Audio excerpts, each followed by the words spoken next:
How's it going, guys? It's Burgas here and welcome to another Call of Dragons video. Today we're going to talk about the alliance growth, and this is mostly like video for free-to-play players or WoW spenders, and the reason behind is alliance is extremely important for your account growth. Now, if you're in the good alliance, you're not going to have any kind of issue, but you have to watch for those things I'm going to speak in this video for your in your alliance, and if it's actually happening, maybe it's going to be a good time to change your alliance and move on. So first thing first is your alliance is your real limit. Your progression is slowly in Call of Dragons. You have to make a plan for like 1-2 years in the future. So if you think if just because you're free to play player this progression should be slow, well, this is not actually true. If your alliance is actually a strong one, they can give you some crazy alliance value. What I mean by that is big alliances generate insane daily rewards, and especially if you get lucky to actually enter in the alliance where there is a lot of spenders, you're going to receive tons of rare chests, especially when it's starting the game. So something that I suggest you guys, if you plan to start over or if you just start playing this game, maybe it's going to be a good idea to actually watch for projects. And right now I'm in one project that is going to start very soon. I think it's going to be at the server 949 where I'm going to jump, and I know there's going to be spenders. I'm also going to spend there, and we're going to move and progress very fast in these alliances. So this is one of the values your alliance can actually give to you.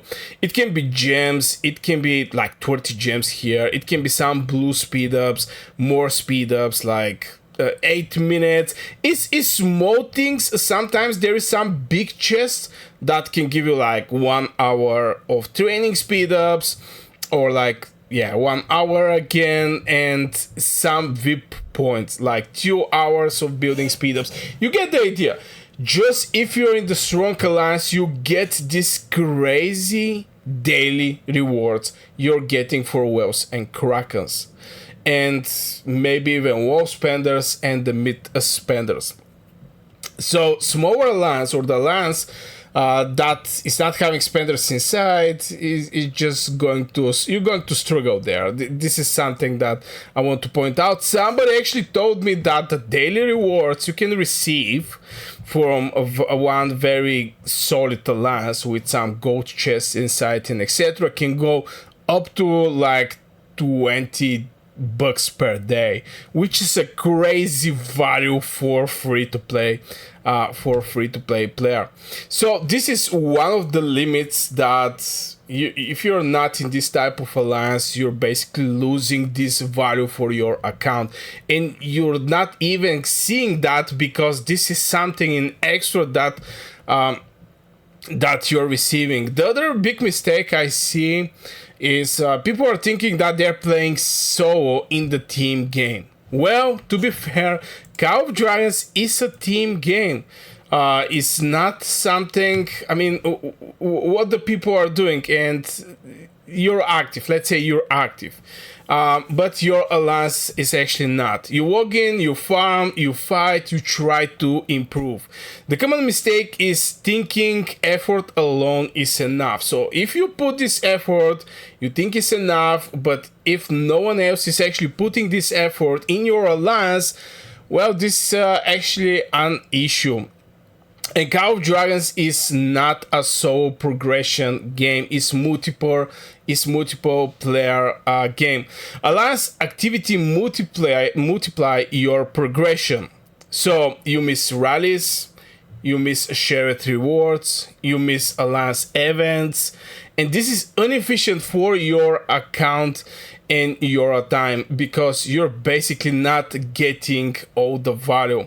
So if you start seeing how the alliance influence over your progression, don't forget to hit one like on this video. Now, right now we're not even in KVK, but the performance of your alliance is also going to give you a chance to get seasonal rewards and etc., which seasonal rewards is extremely helpful for your pets.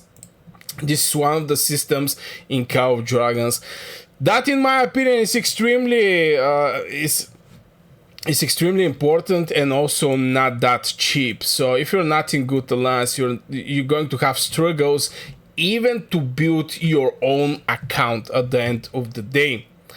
So if you're in alliance that is not active, you're losing daily value. And this is actually stockpile at the end of the day. And something that I did back in the days when I start over to create one of my guides, something like updated guide, is I enter in the new server. And the first thing I will start looking where is the alliances with the spenders. You can clearly see who is the spenders, because you can be, for example, let's say 200k power, and you see somebody with 3 million, and you know that he's spending. So you try to enter in this type of alliances, because every day you're not there, you're not actually looting the chest that this alliance give. It can be in form of a rally of the forts, or Eliana, or cursed puppies, and etc. Or it can be goat chests at the end of the day. So this is not like, yeah, I'm going to lose the chest today. Is going to be, or the rewards today is going to be constant losing every day. And all these things you're losing is actually stockpile. And at one point, somebody who make a right decisions with the alliances is going to be very far away in progress from you, and you're going to just walking in, sending the farmers, and think that's enough in the game. So let's talk about the farming and why your farming is less efficient when you're in not that active alliance. Let's say a situation, you farm forts, rallies and events, but your alliance doesn't fewer coordinated activities. The common mistake is farming alone. A strong alliance runs constant rallies, weak alliance leave you farming inefficient content. And even right now we're having somebody going for Darkling forts. By the way, I have a video that is coming where I'm explaining why going for the forts is not actually the right way or the right approach, and going for Eliana cursed puppies is way more beneficial for your account. But if you're in the active alliance, you're non-stop going to see somebody's doing some rallies here and there, and you can join there, because the activities that are requesting more from one person is activities that is giving better rewards at the end of the day. This is something that I notice at the end of the day. So if you're not joining, or not any kind of rallies is not happening, most likely you have to farm Darkling Patrols. And Darkling Patrols are going to give you arrows, but you need also Theatry, and the Theatry is going to become a bottleneck at the end of the day when you're trying to level up your rally beacon, because your rally beacon is going to request Theatry, the watchtower is going to request you arrows. This is, you know, hitting the first milestone. This is the opening the tier 5, and you basically need an active alliance so you can actually gather your Theatry. The other thing is, if your alliance is not that good, you're going to fall behind in the KVK preparation. There's going to be fewer resources, fewer builds, less coordination. The common mistakes is strongly the common mistakes the players are having, and this is something that even I noticed. I was doing it back in the days, is keeping loyalty to weak alliance. for some reason. It can be for specific player, it can be for some specific memory or whatever, but this is going to eat your progress at the end of the day. The other thing is coordination in the events, and I'm not going to lie, you guys. When I joined right now in my current alliance was actually the moment where I was pushing for this city skin. As you can see, this is a very nice looking city skin. I'm mage main. This was magic HP bypassing, etc. But I was extremely scared because majority of the players playing Call of Dragons are mage mains. I was scared, am I going to get in buff pushes? You know, this there is like 4-hour buffs, kingdom buff, where the training speed is increased by 10%. So you want to have I think the milestone, you don't need milestone, but you need a title, you need this buff, and you're going to reduce by a lot the amount of speed ups needed, and like this you can generate more points. So I was scared, is the alliance going to handle that many people, because it was like 40 people waiting for this event, and the fear was absolutely real. I'm not going to lie, because I was saving for like 9 months my speed ups. It ended up like this, that I switched my alliance, and the new alliance I was like not 100% sure is the things going to go the right way. It ended up to go the right way, but just because I actually was knowing I'm entering in the good alliance, but there was this fear, I'm not gonna lie, there was this fear. So you can actually lose or miss high value events like this one.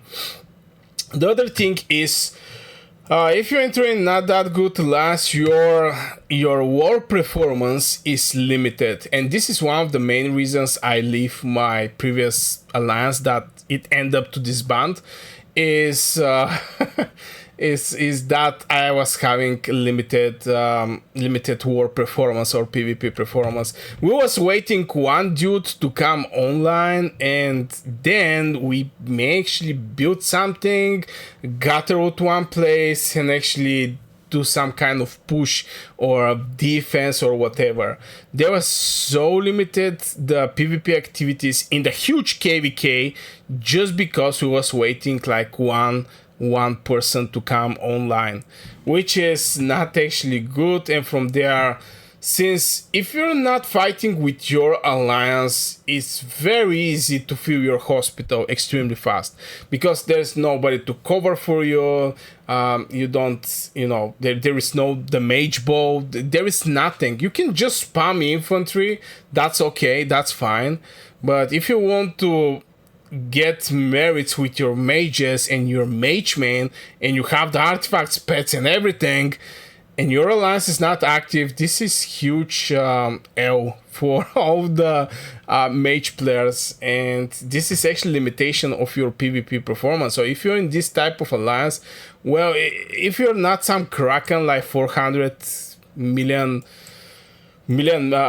power, if you're like me, even I can actually generate decent amount of merits, to be fair. But if you're like 90 million, 60 million, you basically need your alliance to back up you in this situation. So this can actually limit the amount of merits you're receiving, and from there the amount of things you can buy from the merits shop, because merits shop is actually giving some juicy nice things.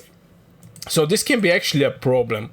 This can be also a huge problem, because this is, if your alliance not that active, is directly influence your performance on the battlefield.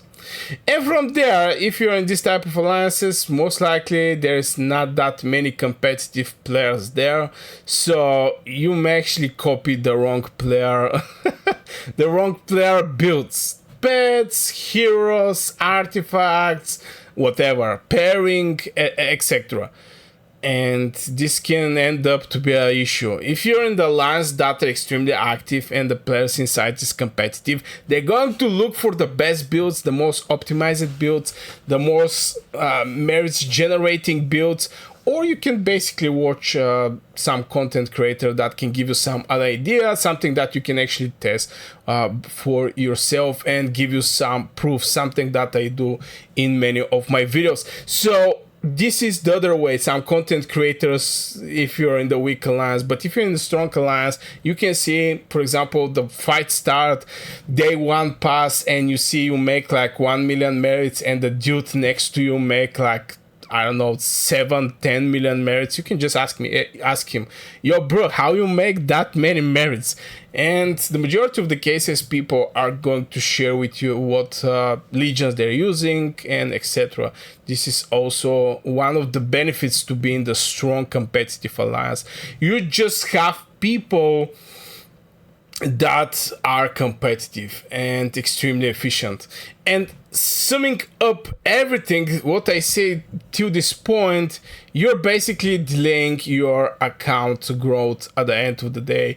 It can be directly or indirectly the effects of small inefficient alliance. It's just, yeah, just basically delaying your account growth on the battlefield, on your account, with 2 words, sorry. And you're going to see this effect that is same player in the different alliance, completely different progression. So yeah, fix this before it's too late. This is something that I want to suggest to you. Just look closely what your alliance are doing. Maybe some of the things you don't even know that they're existing, because your only experience is for like 2-3 alliances. But with the time, when you change different alliances, you're going to see different approaches. You're going to see some variable approaches, some not that efficient approaches, and you're going to start to be better in this game. And you always have to look for the best place for your account. So yeah guys, here I'm going to put one video. You can go and check it out. It's also a very interesting one if you want to learn more about Call of Dragons. I wish you a great day and see you in that video.